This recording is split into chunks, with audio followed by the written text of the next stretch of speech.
Gupta. Meghamala Sen Gupta is from an organization called Brava, and she has been leading abilities beyond skills for a long period of time. We would do the detailed introduction very soon. I'm just getting you familiar with the participants. You can also see Gayatri. Gayatri is the young person who's gonna bring like a lot of valuable insight to the table. And we have Vishwajit Sahasa, who's the Director of Skills Training from CBSE. All right. And we are live streaming, and here we start. So I'm going to start with you, Megha, and a little bit about you. I did share that you're from an organization called Prava, and you've been leading, the initiative called Abilities Beyond Skills. Would love to know how that work with youth, is in line with the theme that we have today, skills beyond employability. What is your take on it? Thanks, Pallavi. So like the names, skills beyond employability and abilities beyond skills, they also sound quite similar. I think because in one line, if I have to say what skills beyond employability means for me and what I've been working with in Prava is building values, attitudes, and behaviors in young people for sustainable employability. So that's what it means for me. That's great. Coming to you, Gayatri, you're the young person on the table today.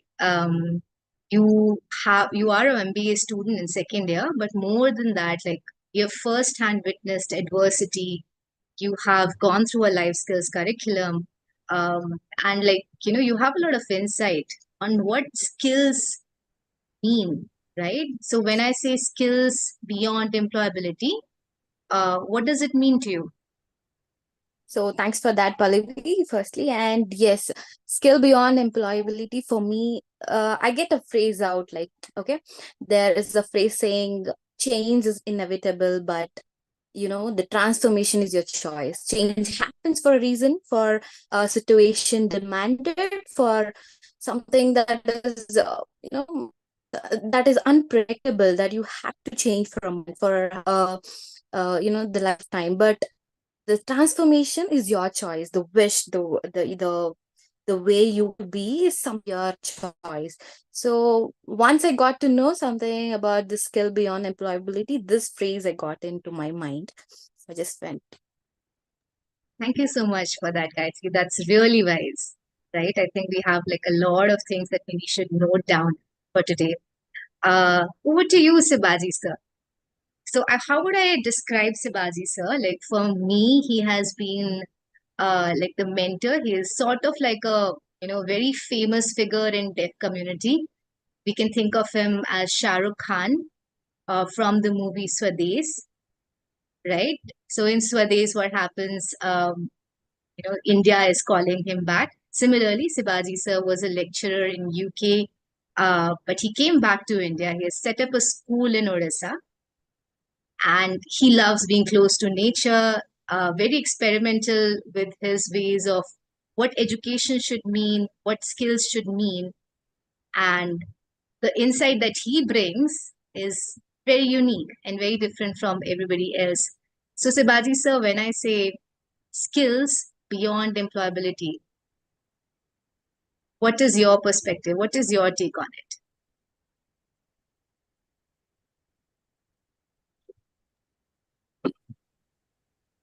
Great. Hope everyone can see me clearly and see me signing. Thank you, Pallavi.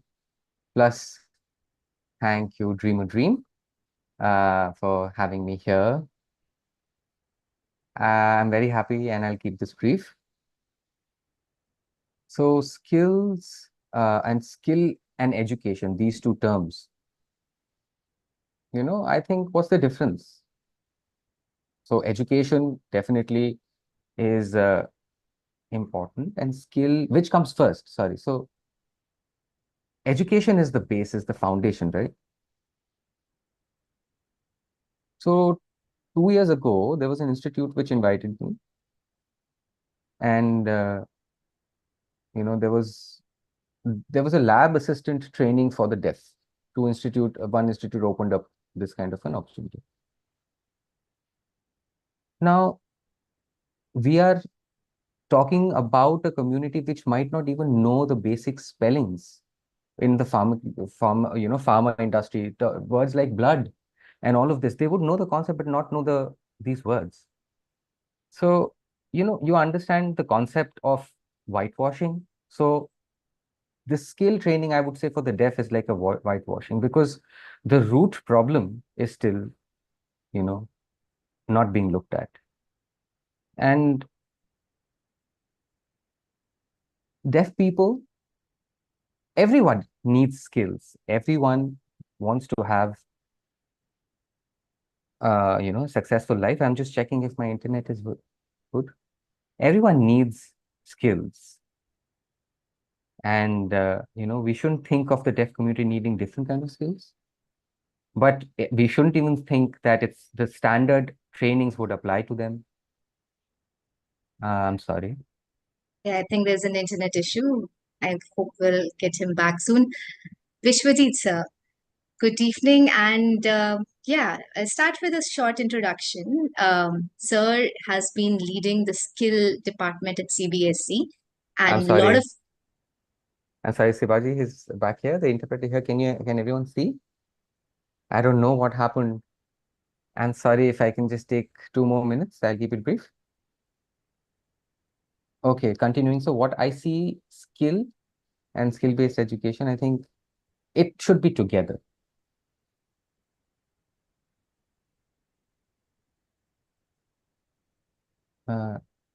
Now, deaf schools, is the education, the level of education and the services, if those are not focused on, deaf kids, they will have, they're anyway lagging behind. The education is so delayed. Uh, it's a very pathetic situation for the deaf community. But they are all brilliant, they're all intelligent, but this is a dilemma. All of them, their educational services are not that good. That's why the opportunities which they get, no matter there's so much of education, so much of training, we all are responsible, we are accountable. Blind and low vision community also, and other disability community also have challenges. But the thing here which is a little unlucky for the deaf is the lack of education and literacy, which the other communities, the persons with disability, might not face a linguistic challenge in. And I think I'm learning things so late in life. Uh, and skill and education, I think, we should not focus separately. We shouldn't have like 45 days, 1 month, 2 month trainings. Even the NEP, it clearly mentions that skills, values, these kind of educations should be pre-vocational education and these kind of things. That should be the holistic aim. But in deaf schools, we are still, the teaching is so rudimentary. It's not even teaching. I won't even say education. yeah. So Thank you, it's a huge Sibaji, sir. loss, I think. I'm sorry. It's really a gradual the change, but yeah, All hoping right. for the change. I know it's like a entire, story that we would probably need like, a separate session to go into. But this is just the introduction. We're just trying to uncover like the basic surface level understanding of what skills mean. So I'm so sorry, sir, Vishwajit, sir. Over to you. I'll just give that introduction. Sir is leading CBSE, the skill department. And prior to this, he has worked with government of Tripura. He has led a lot of international projects, a lot of national level projects with World Bank, with AICTE, with UGC. He represents CBSE in various committees, and we're so privileged to have you, sir. Would want to know from you from the lens of NEP, right? Now that we have skills starting from class 6, what do you think, when we say skills beyond employability? Because in class 6, we're really not thinking about jobs, right? So how does that fit in? Yeah, thank you, Pallavi. And first of all, it's a sincere congratulations to all of you, and especially Dream a Dream, and of course all the viewer and eminent panelists attending today.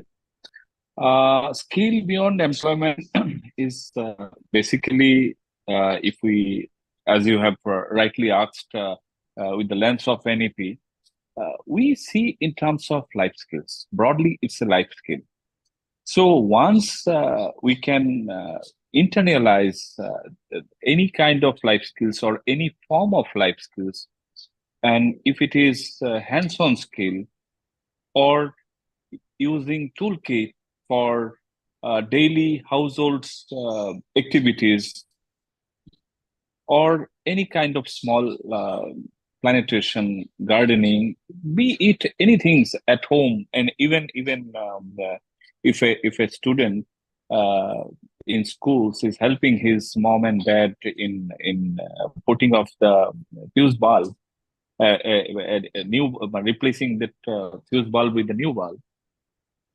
So these are small skill, and we don't see anything related to employment at this stage.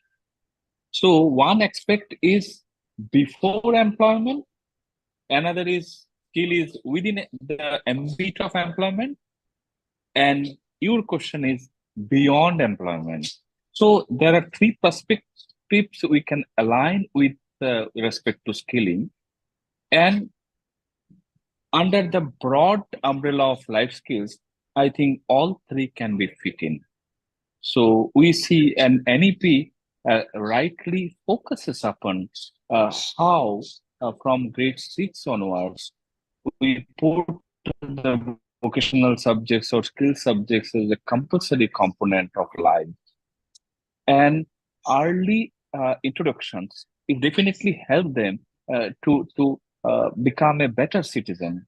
And after certain beyond secondary level, or if you to beyond UG level, they are the requirement of becoming the global citizenship, and especially to become a global citizen, it becomes important. So skilling beyond employment, there are a lot of issues we can address. So let me pause here, and my our other panelists also highlighted the very basics and the required point as we are listening to Mr. Shivaji also, how students and can be their issues can be addressed. So everything, there are a lot of things we can visualize, and organizational like Dream a Dream and others can come forward to work on that area. Thank you. Let me stop here. Thank you so much, sir. And I love how you summarized basically like the insights from all the other panelists. And on that note of life skills, let me come to you, Gayatri, because life skills has played a major role in your life, right? Could you briefly share with us, like, what was that? Like, did life skills make any difference? Yes, surely. So I was to start with, I was not that person who's very open, who is socializing, who is not even that person who used to communicate with others. That feeling inside me used to pull me back, telling, no, you're restricted. You have to be in this clock. You have to, you have to be in this box. You should not do this. So when I learned about, well, okay, once when I went into a situation like I have to open up or else that will go on toss. So when you have to save the situation, you have to open up. There I realized how important is communication, how important was socializing, how important was decision making. All these skills are definitely not from education, maybe from education, but from your inside, from the skill that is which is important for you to grow. And I also, as you told, Pallavi, I also went into this life skill programs which was conducted by Dream a Dream. I was part of it and learned many things. Might be a creative side, might be decision making, risk management. So that moment when there comes a situation like, okay, I have to face this situation, how can I face it? Then there the life skills come into a picture. Yes, you can analyze it, go step by step and solve the problem. You have that ability, so that is a strength actually. So there are so many like me who were back, who were not enough to socialize or something else, but that is very important. That skill that made me grow, made me to come over to speak here. So there I have landed, where skill had made me very strong, give me that self confidence, self esteem. So that is where it says you are worthy to, you are worthy for this opportunities that universe is giving to you. Do not go back. That is where I learned because of the skills. And to look back, I just feel, okay, was I that person who used to be behind? Was that a person who was shy? No, I am. I think skill will teach. Okay. I think Gayatri's video is paused. But I'll take that opportunity to come to you, Megha, right?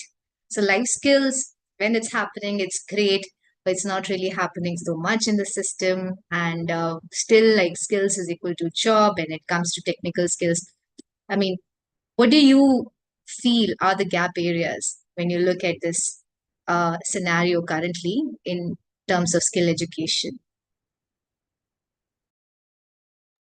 Right. Thanks, Pallavi. And like, because you've asked me about the gaps and what's the impact on young people, I'll start with a short story, which is actually my own story when, I passed out of my MBA and I started working a very brief stint in the corporate.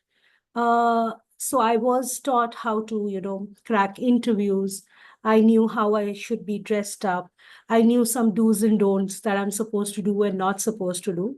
And I joined the sector and I started working there, but very soon, there was this dissatisfaction that I kept feeling, but I didn't really know what was it because I don't think anybody had spoken to me about, you know, my aspirations, then, things that I was not, I was unhappy with. Nobody had, I did not have lived experience of how do I negotiate, what are the values that are operating for which I'm making decisions. I was not self-aware. Like Biswajit sir just mentioned about being a active citizen, a global citizen. For me, I didn't even know myself at that point of time. I just knew that I had to do my MBA and start working. But I did not know why I was making the choices that I was making. So yeah, and that stint actually ended very early because I felt like I gave up. I was not ready to do what I was doing. And then Prava happened.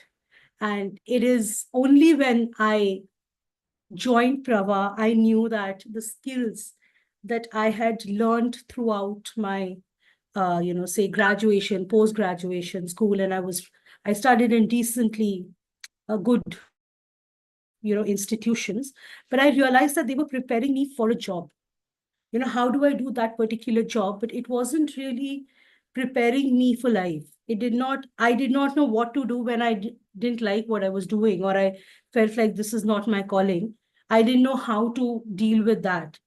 And I'm sure that was my story and the story of many, many, many more young people who are there in the webinar today, who are there out in the world. So that's where I felt the gap. And when I started working with Prava, that was around about 16 years back, is when I realized, oh my God, I wish I had gone through this journey. My decisions would have been very different. I would have maybe landed up here only, but the way it happened to me would have been different. So yeah, and as far as, if this is my journey, my personal journey, but if we talk about data, I remember reading this India Skills report, I think it was 17 or 18, where, employers were interviewed and they were asked about what is it that you look for when you're recruiting young people in your organization. And 71% was around life capacities, and I'm calling them capacities, not just limiting it to skills, around learning agility, adaptability, cultural fitment, interpersonal skills. And 29% was really, the technical skills or the trade skills, because the relearning process and everything already happens in the organizations. But what you really a young person brings in is themselves in that process, and what they have, the experiences that they have had uh, during their education. So yes, so that was a very, very interesting data. But if we look at the reality of what is happening, and I'm not saying things have not moved, it's moved a long way. But in a nutshell, if I have to say where, from my experience, the gaps I see. One is in how are we, integrating life skills, and it's not a siloed approach. And like Vishwajit sir rightly said, it's not about I'm learning a life skill separately and then I'm studying here, or this is my vocational skills. It's all integrated. How do you kind of integrate and structure programs? I think that is something that's lacking. And because assessments and evaluation in life skills is uh, more difficult than evaluating, okay, these many number of people have got placed, or these many number of people have got trained. That's easy. But how do you measure life skills? How do you evaluate? So it always takes a back seat. Also, if you look at resource allocation on life skills education as compared to technical education, there is an imbalance. We might say in the reports this is important, but there is still an imbalance.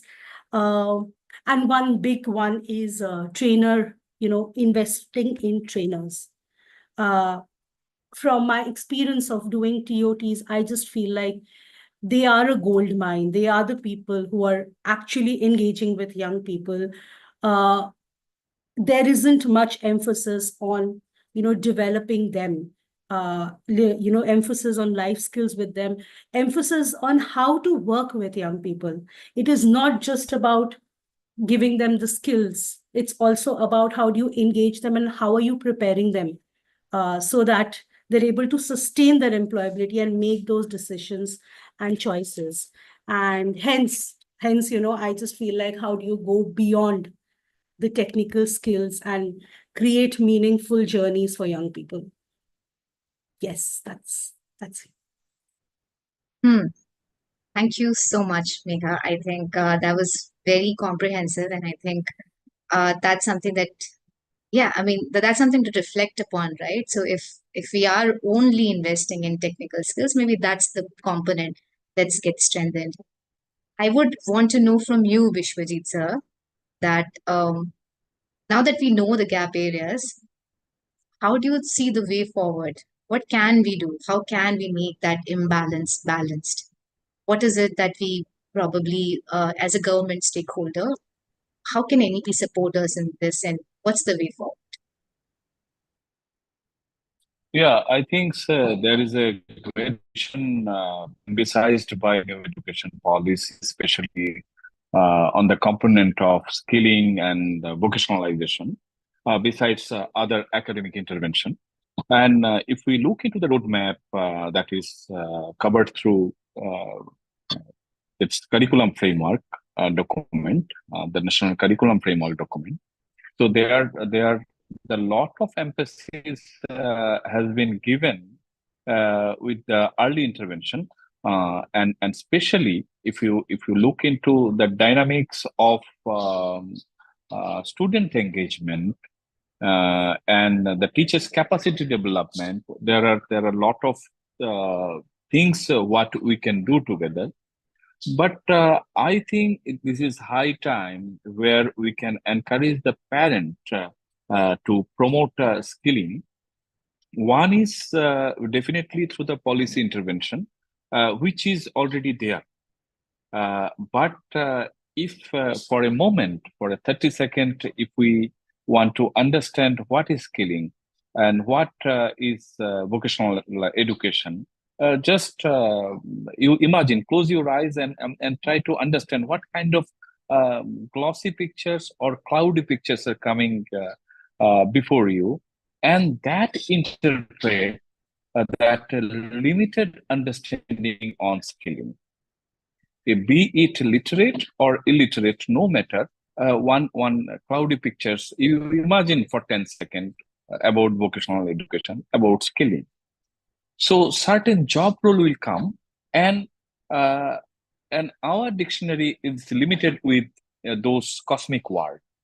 But in real life, if we look into whether Gandhiji's Nayi Talim to 21st century skilling, I think the journey for a nation, the journey for a world was we have witnessed so many things. Now, this classical view uh, adopted by the parents community, teachers community, and leaders community, and for proper understanding, even the corporate community who understands skilling far better than anyone. But think of their when it comes to their own children's education, maybe a certain percentage are the believer of the pure and academic. So I think a new education policy tries to bridge that gap. And here, in terms of way forward, we need to look into how dynamically we can create a shared infrastructure and shared community of resources in terms of both resource persons. Here I want to mean teachers or faculty or trainer, and through that shared resources, I think we can co-create a foundation of skilling together for the nation. And here, my request to the school leader, many parents are so skillful. I think their skills are also certain times wasted by means of their core engagement with the household activities or otherwise. Can we identify those people, those parents, those mothers especially, and help them to hone their skill into our skilling ecosystem and gradually fulfill their desire and also help us, especially the student, to unleash their true potential. I think through that shared model, I think it is high time we can conceptualize, not in terms of theoretical component, rather in reality, it is highly possible, whether it is Leh Ladakh or Kanyakumari or some part of the other part of Tamil Nadu or Northeast, any part of the countries, uh, resources are available through flagship network of NGO, flagship network of the state, district level interventions, or union-led intervention. I think we can really achieve it, and that's we are aiming through NEP, and that's the way forward. What a country is really looking for. Thank you. Thank you so much, sir. So yeah, that is quite detailed. And one part of that I would want Sibaji sir to respond about the way forward is that how do we ensure that this way forward is inclusive and not just disability inclusive in general, but inclusive for deaf students and to their needs. How do we ensure that uh, whatever we do in skills becomes inclusive? And before you respond, sir, I want to share one thing. So this is a live demonstration of how life skills can come in handy. Um, I have forgotten my laptop charger, so I'm going to join from my phone, right? So I'm going to leave and I'm going to rejoin. I'm trying not to show my stress on the face, so that's emotional regulation. But yeah, Sivaji sir, by the time you think and respond, I'll be back.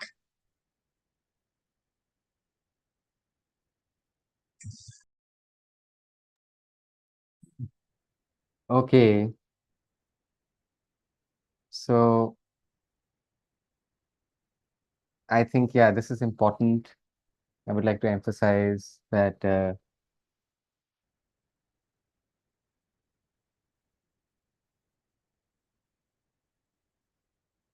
I just requested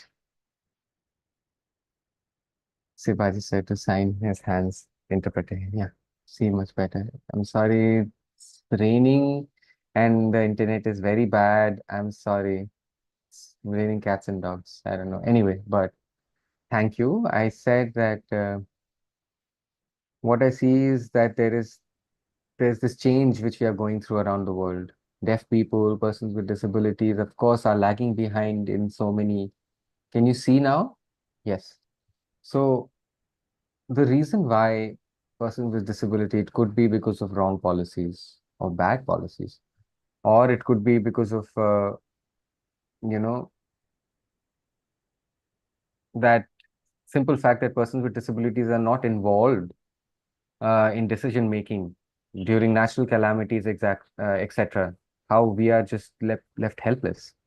In deaf children, you might put them in a mainstream school and call it inclusive. Yeah, that's what the inclusive education model is, right? But understand that these kind of situations are not true in the true sense. The communication, the language is not, they're not included. Then there's no access. At my organization, Happy Hands, we call it, the way we have envisioned education is that it's skills is a part of education. Life skills you learn from zero. That's age, is zero. And imagine as a deaf person, I am a deaf person. There's so many things we miss at home, in society, at school. I'm sorry, interpreted by Sibaji sir is frozen. Yeah. Sibaji sir's video is frozen. And by the time Sibaji sir comes back, I think we have last 4 minutes before we go into Q&A. And I see there is a lot of questions that have come. Saurabh? Yeah, so we have 4 minutes. I would want like all the panelists to think about like one key message, right, that you would want to share, and then we would jump into Q&A. So whoever is ready, Megha, if you're ready, Gayatri or Vishwadeep sir, like one key message, maybe in one line or maximum 2 lines of, what's coming to you. What does this interaction, this discussion of completely diverse group is meaning to you? What do you see, right? So Megha, I think you're ready. Would you like to go first? Yeah, so I want to take it forward from where Sivaji sir had said that, life skills starts from day zero. The day you're born, it starts there. It is just about how we design it. It is about how life skills is not just like a checkbox and a checklist. These skills have been taught, but how adolescent children, young people, adults are able to live that every day, are able to experience that. So through life skills education, if we can design it in a more experiential way, where it's taught in a way where people are able to really experience it and use it throughout their lives. Nice. And Sibaji sir is also back. So, Sibaji sir, would you want to complete what you were saying and then also share one insight that's coming to you, one clear message that you want everybody to remember? And then we have Q&A. So participants, please share your questions in the chat, or if you would want to sign your question in 3 minutes, you can raise hand and we can spotlight you. All right, Sibaji sir. Thank you. I'm really sorry the situation is such. Again, if I sign, maybe it would be problem. Anyway, I start. So we should not wait. Start maybe age 4, age 5, depending on the interest.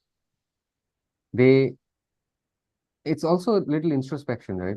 Empathy, these things like introspection, empathy, logical reason, critical thinking, questioning, and knowing how to respond.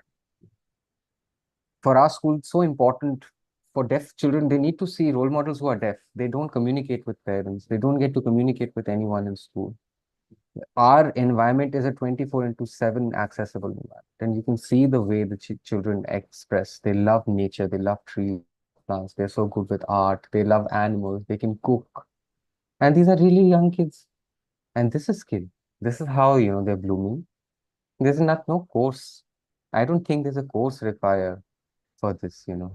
So what I'm calling this is eco-vocational education. Officially, this year, we are going to, take it up as an approach and focus on this kind of a curriculum where they understand how to have their own kind of a small garden, how to use these things to make their own food. Mm. So this is something we are, working on. And education, skill training. It's not that, it should end, it should be continued. And we have to document these things also. What are the needs of the children? Because what do they see themselves as? These kids, they have to get into that kind of a mode where they're researching. And 45 days is definitely not enough for somebody to have vision, right? To think of vision. And it's very crazy. The same situation in India, deaf schools, there are many, many hundreds. The teachers, even aren't able to teach basic concepts. So the policy and how it is being implemented, a lot needs to be changed, especially for the deaf. One example, one thing I want to do. So National Curriculum Framework, I'm sure we all know, it's a very comprehensive paper, but we have been advocating that it has missed out on ensuring that sign language is also taken care of. This, right? And it is a little disappointing that, these things are not being considered. But then again, this is policy level, right? We have to provide feedback. That's what we can do. And what I thought that it's no point to advocate, looking so broad, I can make change where I am.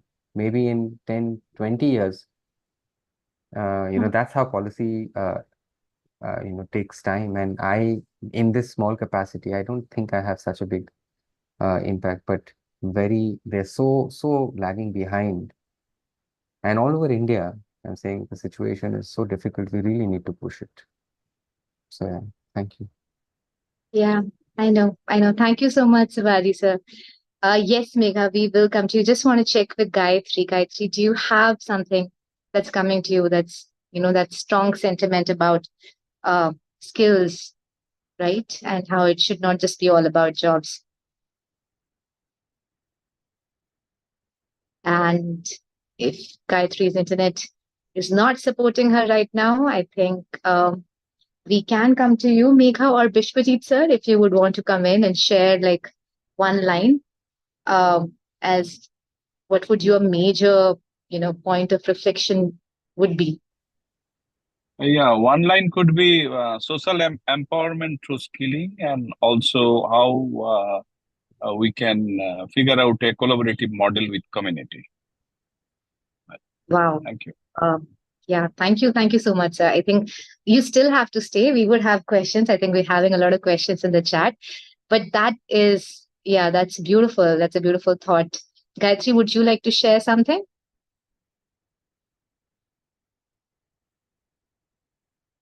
Okay, today is really not a good tech day for most of us.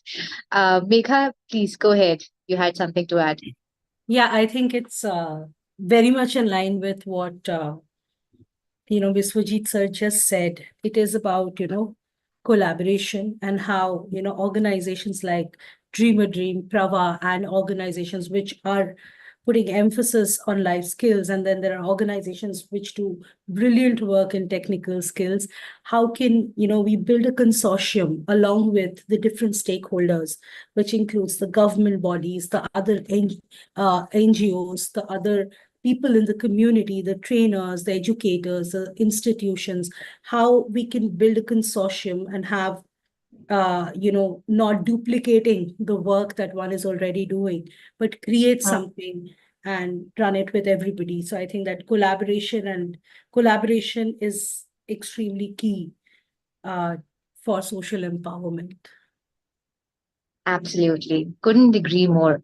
Thank you, everybody. And now we would come to questions. Sabha is going to help me with the questions. I think the first question is for Sibaji sir. If Sibaji sir is there, um, I can read the question. Yeah, Sibaji sir is there. So, question for Sibaji sir is I have a very important question. As a deaf women artist, I studied in a hearing community, worked hard, got good grades, but I still face barriers and a lack of network in employment. I am not confident. How can I become more confident in workplace and improve my skills in employment? This is question from Akanksha Kamble. This is for Sibaji sir. And Sabha, can you also put this question in chat? Sibaji sir, were you able to see the question? So Akanksha is asking how she can be more confident in the workplace as a deaf person, because I am guessing the environment is not extremely accessible and empowering. So Akanksha is there. Yeah. Can Akanksha be spotlighted, please? Yeah, I think so. Maybe Akanksha can sign the question again. Thank you. Thank you so much for all the presentation of the panelists. And I learned a lot today. And I want to ask you, Dr. Sibaji Panda, because you have been advocating, and I'm a young deaf artist. I've been working hard. I've studied in the mainstream school, and I tried my best, worked hard. I got the good grades. I am confident enough as well, being an artist, but I still face the challenges in the employment sector, because whenever they see that I'm a deaf person, they were like, they are not ready to take me up. So if I'm applying at any organization, how would I should advocate for my own thing, for getting the employment opportunity? That is getting difficult for me. Also, I went to a deaf leader camp, and I was counseling the young deaf students over there.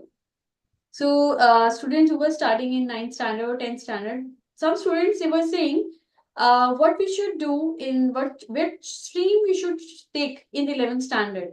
But I think it was very much difficult for me even to answer them which stream is good, because I know there is no accessibility, right, in the schools, and how I could answer them. I think you are the better person to answer these questions, and you know much more how the things can be better at the employment sector and how we can advocate for this.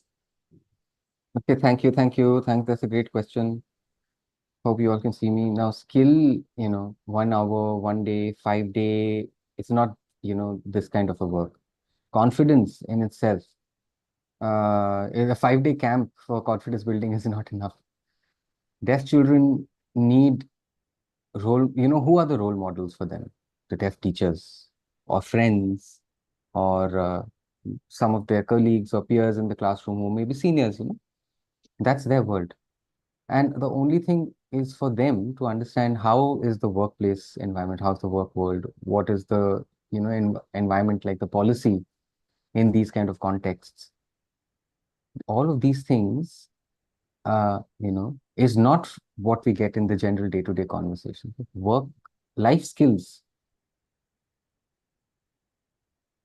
it takes years and years when deaf people are in a inclusive environment, when they understand, how the world works, when they have a language-rich environment, which they know what, literacy, reading, writing skills, these kind of confidence builds up while looking at role model. I think then they're independently, they can do what they want.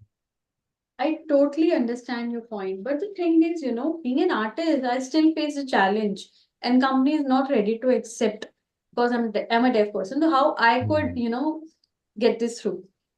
Hmm. Okay, I think there are many NGOs, where they are doing different kind of employment-based support. Like Enable India, they have some kind of support which they're doing.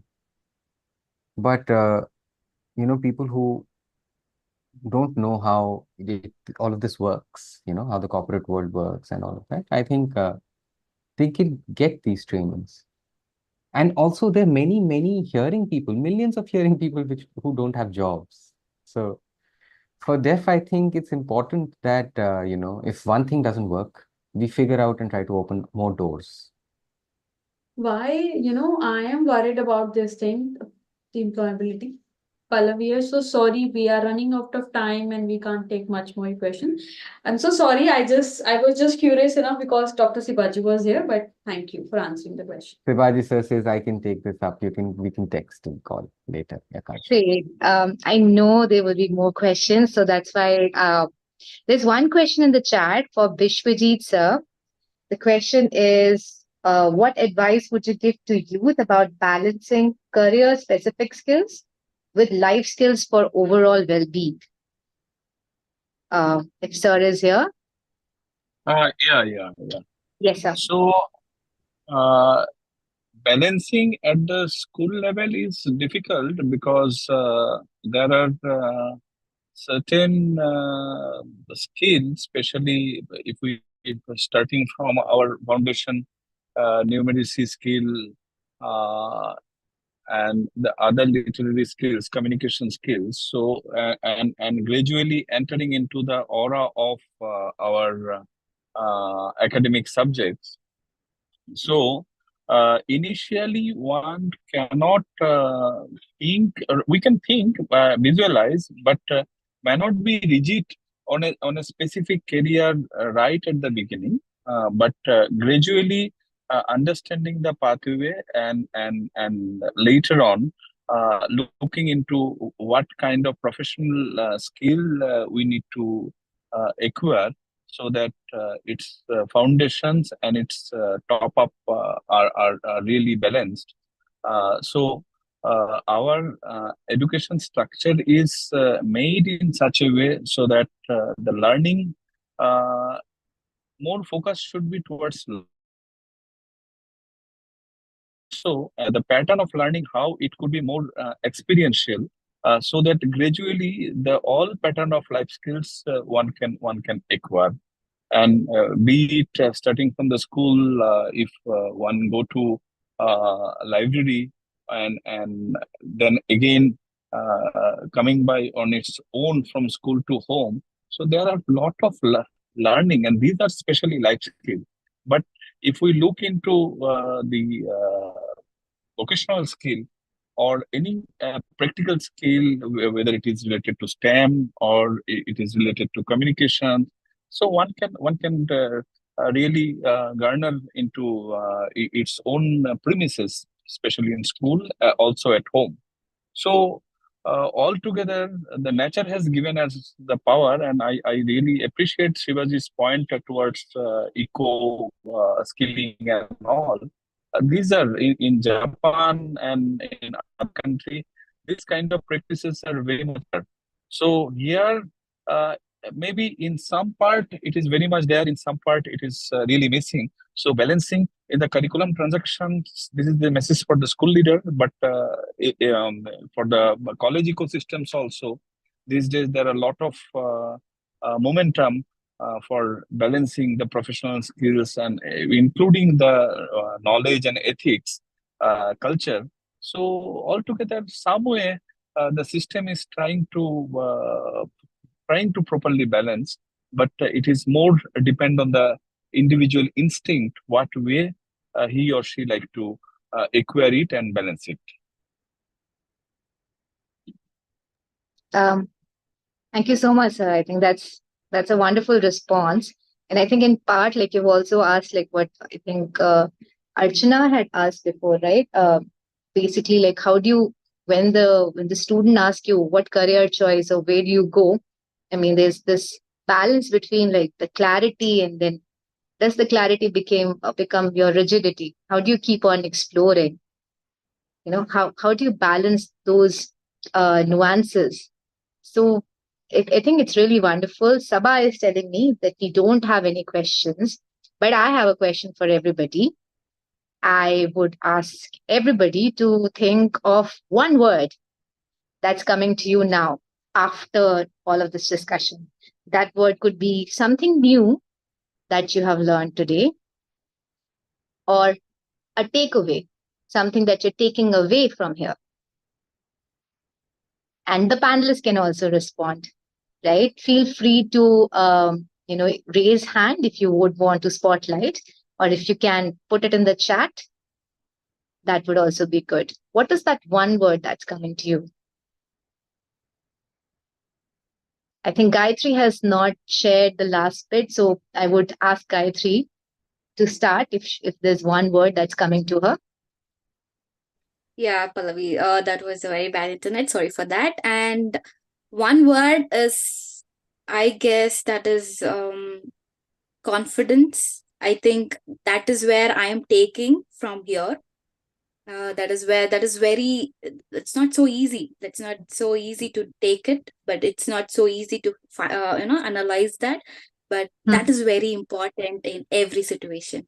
So that is very important, whether it is, even if it is a employment, even if it is a career choice, even if it is something, a situation that you have to handle with your mental ability, anything.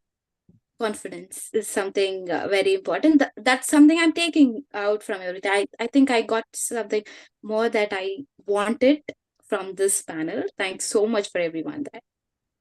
Thank you. The question is not just for panelists, it's also for participants. Please do put what is that one word that's coming to you, that is going to be your takeaway, that you would probably do differently when you think about skills.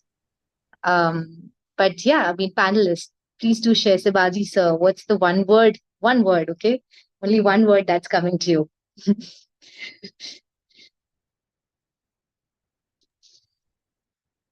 I think the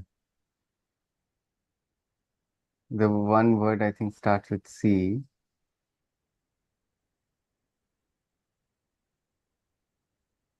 See, I think it could be So, 5 different Yeah, Dr. C's. So the Shivaji is concept, saying, yeah, Gayatri has started with one C, maybe we can add 3 or 4 C. We can have more bogies in a train, right? Whether it's a communication or creativity, we have hearing people too. I mean, there are a lot of things, no problem. So everything I think begins with the communication itself, right? So at home, if your parents, you learn cooking also from your parents. That's something you learned at your home. So the communication also begins at your home only. So the confidence, that will come when when you start communication. I think we can think with other C's also, right? love it. Megha, do you want to stay with C? You have some other word? All yours. Yeah, if it is C, it's collaboration for me. But the word that I was thinking of was hope, or social hope. That I'm feeling hopeful that there are people here around who want to collaborate and come together and create something, an inclusive space for young people. Wonderful. Vishwajit sir, no rules for you. It can be C, it can be a non-C, any word that is coming to you. Competency. Competency. Great. Competency. Do we have any responses in the chat? Okay, we don't have any responses in the chat. So I think we are out of time and we can close. It was wonderful having everybody. And despite all the technical glitches, internet failures, rain, forgetting charger, and still managing to do the webinar, I think we did fine. Thank you so much for being here. This was wonderful. I have a lot of takeaways, but I think, Gayatri, what you said, confidence, communication, collaboration, and competencies, those 4 C's are in my head. And I'm like thinking of it as a rainbow, and like that's the image that's coming to me, that we're all so different. So the word that I have is just after C, it's D, it's diversity, right? So I'm really glad that we could have a diverse panel, right? Sneha is saying opportunity. That's great. And with that opportunity, I think we are going to, skills are not tough separately. Yes, should not be taught separately. Yes, right, Ashwin. Sibaji sir mentioned that the skill and education, we can't separate it. Great. Um, all right. I think, Sabah, should we close? Do we have any other thing? I think I am done. Yes, we can close it. We can close it. All right. Okay. Thank you. Thank you, everyone. This was really insightful. Thank you for your time, Sibaji sir, Vishwajit sir, Megha, Gayatri. Thank you so much for your time. Thank you for making this so interesting and insightful at the same time. See you. Bye bye.